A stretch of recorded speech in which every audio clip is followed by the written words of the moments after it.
What's going on, guys? It's your host, Steve, and you've arrived at Geek Boulevard. I'm back with another film review as I have seen Indiana Jones and the Dial of Destiny. I've included timestamps so you can skip to whatever category you'd like in the video. I will be getting into spoilers later, however, so feel free to skip that section to get to my overall thoughts and rating if you want to go in as blind as possible. The film is directed by James Mangold and is rated PG-13 with a runtime of 2 hours and 34 minutes. Here's a quick synopsis on what the film is about. Daredevil archaeologist Indiana Jones races against time to retrieve a legendary dial that can change the course of history. Accompanied by his goddaughter, he soon finds himself squaring off against Jurgen Voller, a former Nazi who works for NASA. Starting off with our characters, Indy being chief among them, I thought Harrison Ford absolutely gave it his all for this last adventure. Out of all the characters that Ford has done, the character that he always enjoyed playing was Indiana Jones. So it was great to see this film give Indy the ending he deserves. The direction of James Mangold as he puts this version of Indy on screen translates well as an aging archaeologist who is still trying to find some relevancy in the world, as this tale takes place in the 1960s at the time of the Apollo 11 mission. The Nazis have lost the war, and the world has moved on from those days. It was refreshing to see Indy in this light, and I thought Harrison Ford played it beautifully. Phoebe Waller-Bridge makes her debut in the franchise as Indy's goddaughter, Helena Shaw.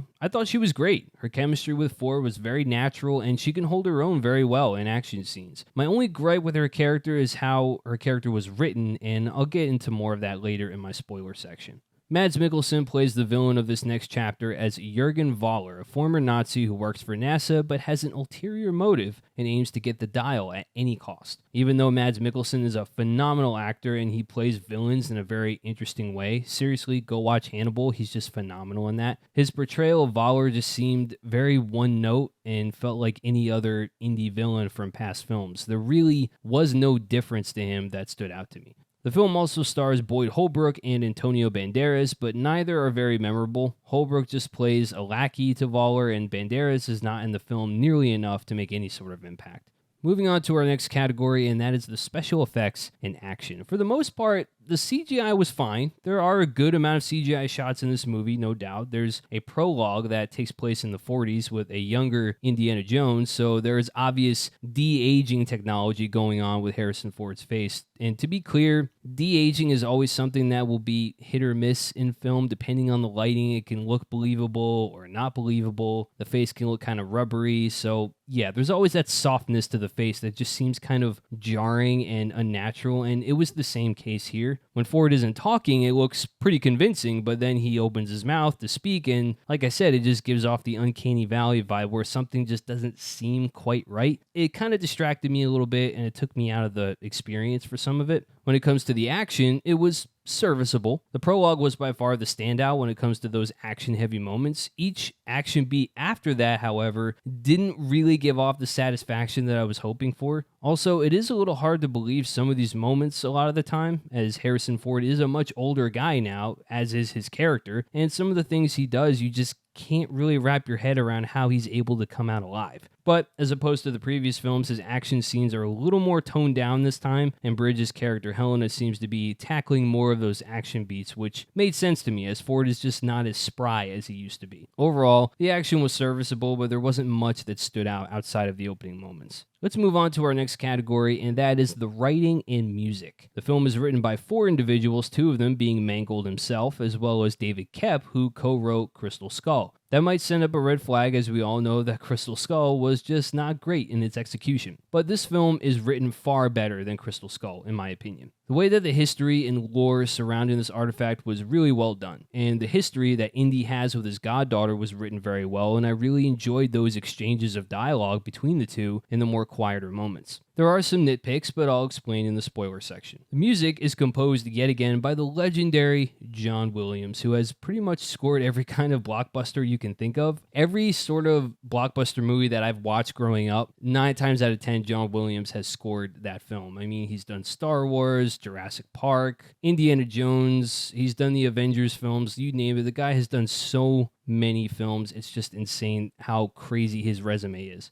And he did a phenomenal job, yet again, all throughout. I could not be more pleased with this score. It's about time to get into spoilers, so this is your final warning. Skip to the end to get my overall thoughts and score. I want to get more into the writing aspect of this film, as I had some small issues with it. Most are probably wondering, well, where's his son? Isn't his son supposed to be taking over the mantle? While that was teased at the end of Crystal Skull, that Shia LaBeouf's Mutt Williams, the son of Indiana Jones, will be taking over the franchise, that just ended up not being the case. Indy's son does not make an appearance in this film, and the reason why is due to the fact that his son was killed in the time span between the fourth film and this film. He went off to fight in the war and lost his life. And while I do enjoy Harrison's delivery of dialogue in the scene where he explains that, I just felt it was very on the nose, very forced, and it could have been handled in a more subtle way, I feel. Also, the character of Helena had this sort of protection blanket around her when it came to her motives on trying to find the dial of Archimedes. For most of the runtime, she claims it was only for money, a big score, if you will, when clearly it is shown that she is out for just way more than money. This is very important to her. She memorized her father's multiple journals and such, and that clearly shows a different reason. Hell, Indy even says it in the film as well. It just seemed weird to have a cover of money being the reason when finding the dial to prove that her father wasn't crazy could have suited just fine. It ended up becoming that later in the film anyway, so it just felt unnecessary to me. The dial, that is the MacGuffin of this movie, has the power to detect tears in time. And there's always some sort of supernatural twist to these artifacts, and this one is no different. It is this type of tool that Voller is looking for as he wants to return back to the time to before Hitler lost the war and do everything the opposite way so that Germany can finally win. Now let's face it, Indy villains have never been the best written, and the Dial of Destiny does not change that formula whatsoever. I just feel it was a waste of Mikkelsen's talents, and his motivations just seemed very, mustache twirly, I'm the bad guy, I want to rule the world with this one object, and I have the power now. It's just your typical Indiana Jones villain. It was not surprising. With all that down, what did I think of this final chapter in the Indy franchise? While it doesn't hold a candle to the original trilogy, it is far better than Crystal Skull in my eyes, which is a good thing. Outside of some minor character inconsistencies and motivations not really making an impact, the film is written very well and provides a great send-off to this character. The music is top-notch as always from John Williams. The performances were fantastic, especially from Ford and Bridge. The remaining cast members in the film don't really have that much to do, which was a bit of a downside. The action doesn't really leave a satisfying feeling when watching it, and the villain is your typical evil indie bad guy who happens to be another Nazi trying to rule the world. All in all, I'm giving Indiana Jones and the Dial of Destiny a score of 3 out of 5 stars. What did you think of the Dial of Destiny? Have you seen it yet? And where would you rank it on your list of indie films? My number 1 is easily Raiders of the Lost Ark. Let me know your thoughts in the comments below. While you're at it, subscribe to my channel where I talk all about video games and movies. Click that notification bell so you can always be notified when I drop new videos. Until next time, folks, keep it classy